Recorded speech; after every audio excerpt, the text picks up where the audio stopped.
Hey! Dites-moi, ça vous est déjà arrivé de vous dire qu'un personnage dans un animé ou un manga était vraiment trop sous-coté? Parce que moi, plus j'avance, plus je lis des mangas, plus je regarde des animes, plus je me dis mais c'est ouf comment ce personnage-là est pas du tout mis en avant. Que ce soit par les fans qui regardent l'animé, le manga, ou même par l'histoire qui va totalement faire passer le gars ou la meuf pour quelqu'un de totalement inutile. Vous vous en doutez donc, c'est le sujet du jour, on va parler de 5 personnages sous-cotés. Et pour ce faire, j'ai créé une émission dédiée sur cette chaîne pour mettre en avant 5 choses en général, que ce soit des personnages, des objets ou plein d'autres choses. Pour faire clair, 5 choses légendaires. Et comme vous le savez sans doute déjà, je suis Hiro et vous regardez Panthéon.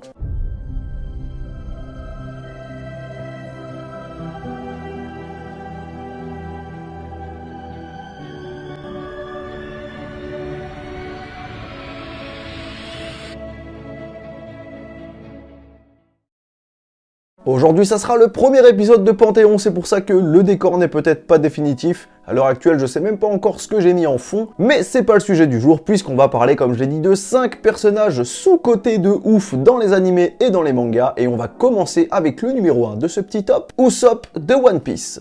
Ah, Usopp, malheureusement, c'est un des Mugiwara, un des personnages dits principaux de One Piece, qui est le plus mis en retrait, un petit peu boudé par les fans. Alors c'est vrai, ces derniers temps, il a quand même un petit peu stonks, il a un petit peu plus de codes qu'avant, mais beaucoup de personnes, tout simplement, le détestent, ne peuvent pas le supporter. Et pour cause, le personnage est volontairement détestable à certains moments, puisqu'il accumule pas mal de défauts, il est menteur, il est trouillard, et il fait même partie des personnages qui ont affronté directement Luffy et remis en doute ses ordres et son autorité. Mais derrière tout ça, c'est un personnage beaucoup plus profond qu'on ne le croit. En effet, si vous avez vu son origin story, vous savez que c'est quand même un personnage très sentimental et qui mérite vraiment qu'on s'attarde dessus. Alors forcément, bien entendu, l'équipage du chapeau de paille est tellement blindé de masterclass que c'est compliqué de se démarquer parmi des Zoro, des Sanji, des Chopper, mais je pense que Usopp est vraiment trop sous-coté sur pas mal de points. Notamment en termes de force, parce que puisqu'il est trouillard, puisqu'il a du mal un petit peu à s'affirmer, et puis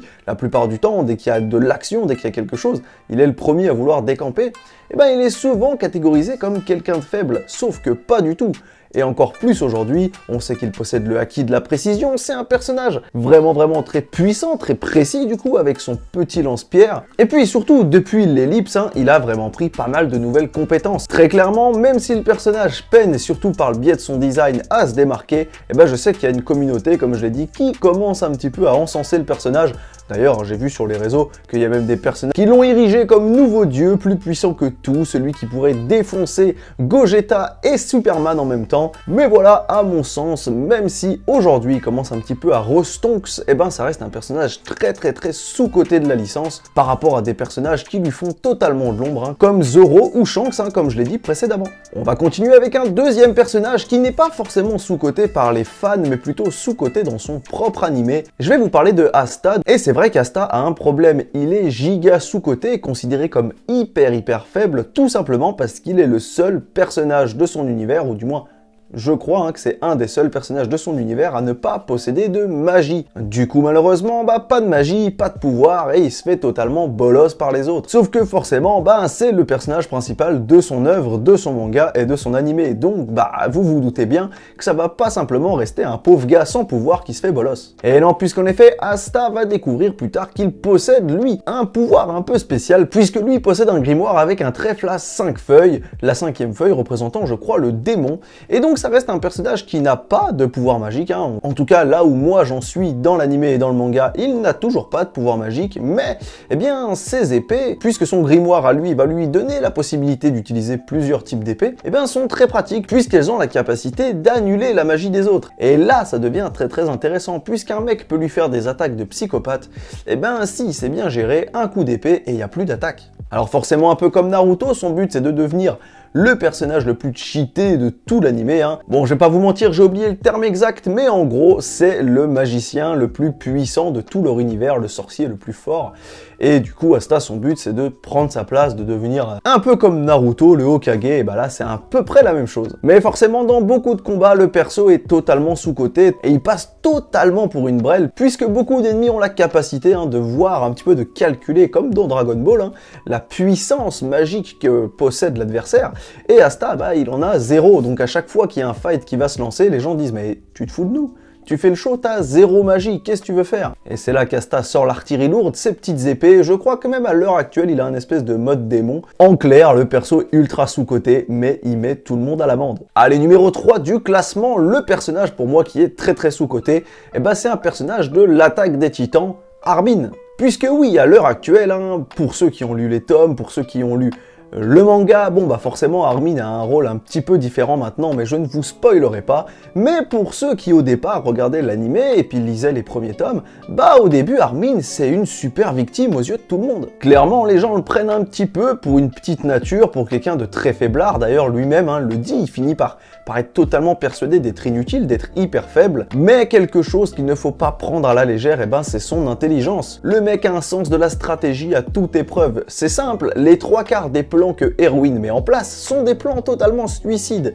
Je sais qu'il y a une grosse communauté qui surkiffe Erwin et qui disent que c'est le plus grand stratège de toute l'œuvre. Je suis désolé, pas du tout. 99,9% des plans de Erwin se finissent en massacre et à chaque fois, la seule personne qui sauve le plan, qui fait que finalement on arrive un petit peu à sauver les pots cassés, eh ben c'est Armin qui, par le biais de sa jugeote, de son intelligence et de son recul incroyable sur beaucoup de situations, eh ben il arrive à trouver des stratégies, à trouver des petits trucs comme ça à mettre en place pour que tout le monde s'en sorte, ou du moins une grande partie s'en sorte. Clairement, Armin il est ultra sous-coté par la communauté et d'ailleurs même par lui-même, comme je vous l'ai dit, il est constamment en train de se dévaloriser. Et ça c'est vrai que c'était surtout valable au début, puisque je pense qu'à l'heure actuelle, Armin a un petit peu retourné la tête de tout le monde et vous a fait ouvrir les yeux sur ses véritables capacités. En attendant, ça change pas qu'il a sa place dans le classement, car pour toutes les personnes qui ne lisent ou ne regardent pas SNK, clairement, si vous vous y mettez aujourd'hui, je suis sûr que vous allez trouver que c'est un personnage ultra faiblard et vraiment pas ouf. C'est pour ça qu'il est 3ème dans ce classement. Le numéro 2 des personnages les plus sous-cotés pour moi, eh bien c'est Saitama de One Punch Man. Encore une fois, Saitama, c'est pas vraiment un personnage sous-coté par les personnes qui vont regarder l'anime et le manga, puisqu'on sait vraiment ses capacités. Mais par contre, dans son œuvre, c'est ultra frustrant. Le mec est considéré comme une grosse brêle par tout le monde. En même temps, il a un design un petit peu atypique. Le mec est chauve avec une tenue jaune moutarde et rouge ketchup. Ça fait vraiment le gars qui sort d'un fast-food. Et forcément, ça se répercute sur sa crédibilité en tant que héros. Parce que ouais, dès que les gens le voient, ils se disent « Mais qu'est-ce que c'est que ce vieux mec là? C'est quoi ce cassos sorti de nulle part? Il a aucun swag, il a aucun flow, il est chauve comme une boule de billard. » Mais on sait tous ce que vaut vraiment Saitama, puisque c'est le personnage principal de son œuvre. Donc encore une fois, il est protégé par le super pouvoir de « Je suis le héros principal d'un shonen ». Donc je suis forcément ultra cheaté, et forcément la magie du scénario fait que le mec est super puissant. Mais quand je vous dis super puissant, c'est que le mec avec une patate, il peut exploser la planète en vrai. Alors je sais, il y a beaucoup de personnes qui détestent le perso parce qu'ils disent que c'est n'importe quoi, il est beaucoup trop cheaté et que sa force n'a aucune logique, mais la plupart sont des fans de Dragon Ball ou de Naruto, où très clairement les mecs respirent dans l'espace et avec un Kamehameha, peuvent exploser des galaxies, voire même pour certains, s'ils se battent de toute leur force, détruire l'espace-temps ou des trucs du genre. Donc ne venez pas me parler de crédibilité, de pouvoir. Par contre, même si ça fera rager beaucoup de personnes, le personnage est ultra sous-coté quand même par une partie de la communauté, puisque même s'il est ultra fort, je vous rappelle que son pouvoir, c'est de one punch tout le monde. À partir du moment où il met un coup un minimum puissant, la personne explose. Peu importe sa puissance, peu importe qui il est, une seule patate et c'est terminé. Pour ça, il faut que Saitama se retienne et tape pas très fort, comme il fera sur son premier coup contre Boros à la fin de la saison 1, pour un petit peu lui laisser de la chance, puis malheureusement, vous connaissez la suite pour ceux qui ont vu l'animé. Et du coup, là où il est un petit peu sous-coté par une partie de la communauté, c'est des gens qui disent que même s'il est super fort, il y a plein de mecs qui le défoncent en 1v1, du Gogeta, du Superman, du machin. Alors je suis désolé les mecs, mais malheureusement non, puisque c'est le but du personnage, c'est de one punch tout le monde. Je sais que pour vous, Gogeta respire dans l'espace, il peut faire des trucs de psychopathe et tout, et je suis moi-même un fan de Dragon Ball, je sais que c'est frustrant de se dire qu'un mec chauve peut défoncer n'importe quel perso en une patate, mais c'est le concept du personnage, donc malheureusement, la force peut pas faire grand-chose contre un concept. Donc malheureusement, que vous le vouliez ou non, pas la peine de vous insulter entre vous.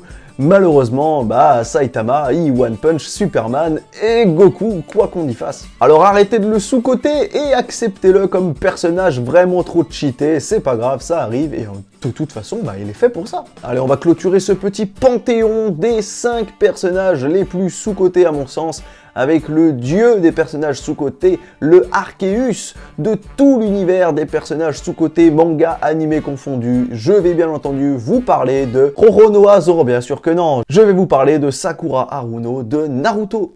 Ah, Sakura, je crois que si on devrait mettre la définition de sous-côté, eh ben, dans un dictionnaire, il y aurait sa tête juste à côté. D'ailleurs, probablement pour beaucoup, à côté de inutile aussi. Sauf que Sakura, elle est pas inutile, pas du tout même. En fait, les gens, ils ont pris comme modèle Naruto, qui forcément, est le personnage principal de son œuvre, et Sasuke, qui est le Naruto version Dark. Donc forcément, les deux, c'est un Goku Vegeta à la sauce ninja, quoi. Très compliqué de faire plus puissant, mais il faut pas oublier que Sakura, elle est maintenant plus puissante que Tsunade. Tsunade qui est la 5e Hokage et qui est considérée comme la femme la plus puissante du monde. Et du coup maintenant c'est Sakura, donc sous-côté, mais est-ce que vous êtes la personne la plus puissante de votre monde? Ça m'étonnerait. Et puis elle fait partie des 3 nouveaux ninjas légendaires, c'est pas rien. Elle est utile pour beaucoup puisque c'est aussi un healer pour le groupe et malheureusement les healers c'est souvent sous-côté, mais je vous rappelle que si vous, petit DPS et gros tank, vous êtes encore en vie, c'est grâce aux healers. Dans pas mal de passages, c'est elle qui va aider certains personnages à changer, évoluer mentalement. On se rappelle tous du moment où on l'a détesté contre Naruto, petit spoil pour ceux qui ne sont pas au courant.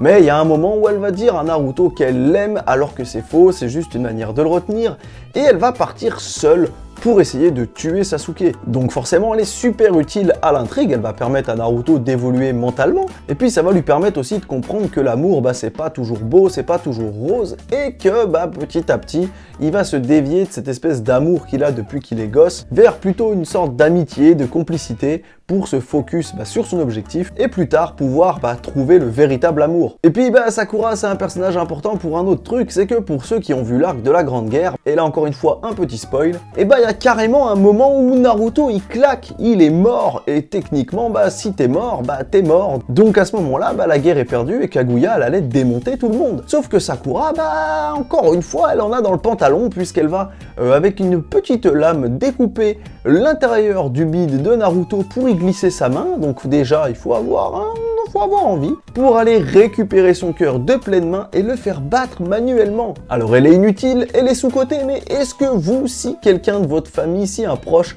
était en train de claquer, vous iriez lui ouvrir le bide pour lui faire battre le cœur avec la main? Vous voyez, pas si inutile que ça. Bon, forcément je troll un peu, mais c'est vrai que Sakura, c'est horrible de voir à quel point le personnage est détesté et taillé par la communauté, alors que elle fait partie de la Triforce de Naruto. Je veux dire, si tu l'enlèves, malheureusement, il y a un côté où ça se casse la gueule. Bon, forcément, ce top 5, il est basé sur mon avis personnel, mais aussi sur ce que je peux voir sur pas mal de forums, pas mal de petits trucs. Je suppose que vous n'avez peut-être pas la même vision des choses que moi, et peut-être que vous avez votre propre top de personnages sous-côté. N'hésitez pas, les commentaires sont faits pour ça, n'hésitez pas à me dire pour vous quel personnage est sous-côté dans un animé ou un manga, et je me ferai un plaisir de lire tout ça, et puis peut-être de faire une partie 2 si vos personnages sont convaincants. Bon et voilà qui met fin à ce premier Panthéon sur la chaîne. J'espère que la vidéo vous a plu, que le concept vous plaît. Il y en aura d'autres et on parlera pas que de personnages sous-côté, on va parler de plusieurs trucs. Et d'ailleurs, si vous avez des idées de Panthéon, n'hésitez pas à me mettre ça dans les commentaires. En attendant, comme d'habitude, si vous voulez soutenir la chaîne, n'hésitez pas à mettre le petit pouce vers le haut, à vous abonner à la chaîne et puis à la partager à vos amis. J'espère de tout cœur que la vidéo vous aura plu, et puis nous on se retrouve très rapidement pour une prochaine vidéo. Et c'était Hiro pour vous servir.